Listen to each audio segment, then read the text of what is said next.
Welcome to the final part of the Weekend Dev Challenge 56. So in this particular part, we'll be seeing the GuardedUpload API. So what happens is basically we are building, a file that accepts only whatever the format is there, file format mentioned of, acceptable file formats, and then validates uploaded files, saves files separately to local storage, and then uses in-memory caching for rate limiting, restricts excessive upload requests, and returns appropriate HTTP responses. So simple.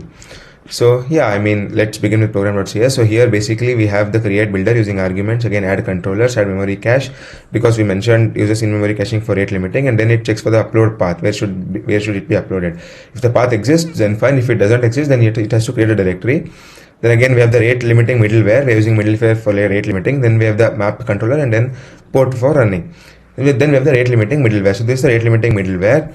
So basically first we have the class which is rate limiting middleware, and then in that we have the request delegate and then memory cache. So basically maximum request per limit is 3. So more than 3 we can't permit for 1 minute. And then we have the constructor for rate limiting, which takes input next and cache. So basically it maps to the next and cache. And then we have the public task, which is again the function which is invoke async. So again context is HTTP context. So if the path doesn't start with the path API upload, then you have to await the next context. If not, then we have the IP address string, and then it checks for the remote IP address. If it is null, again it says unknown IP. If not, then it converts it into string. Whatever the IP address is there, it converts it into string. And then we have the cache key, which is basically the rate limiting and followed by the IP address. So basically this thing. And then it checks for the cache value. If it is null, then it says request count is 0. If not, it adds for the cached value. And if the request count is greater than the maximum request per minute, if the maximum request allowed for per minute is 3, if it's more than 3, then it has the status 429, which says too many requests.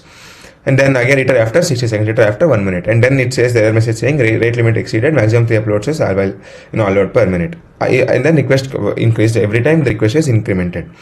Now after that, that's all. Basically set absolute expiration is basically 1 minute. So basically rate limiting middleware, whatever we had is basically covered in this. Now we have the upload controller. So in this upload controller, basically the maximum size is mentioned. It is 5 into 1024. Then all the allowed extensions is basically JPG, JPEG, PNG, and PDF. And then after allowed, stamps is basically image JPEG, image PNG, application PDF. So these are the file types, allowed file types allowed. Then we have the upload controller, where it controls the upload path.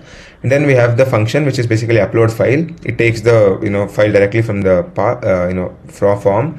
Then it checks if the file is null or if the file length is 0. If it is true, if the file length is 0 or the file is null, it says no file was provided. If the file length is more than the exceeded size, allowed size, it says file limit exceeded 5 MB.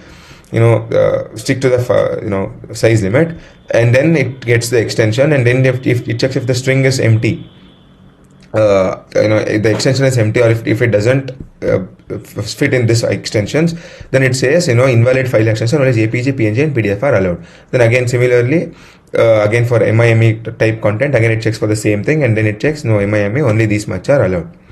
So after that, basically then we build a file with whatever the path name and the file name is mentioned, and then it returns OK saying. So then we have that's all. Basically then we return the message and then the file name and then the size of that particular file, whatever it is created. So let me run the program. So let me try to enter this file, upload to server.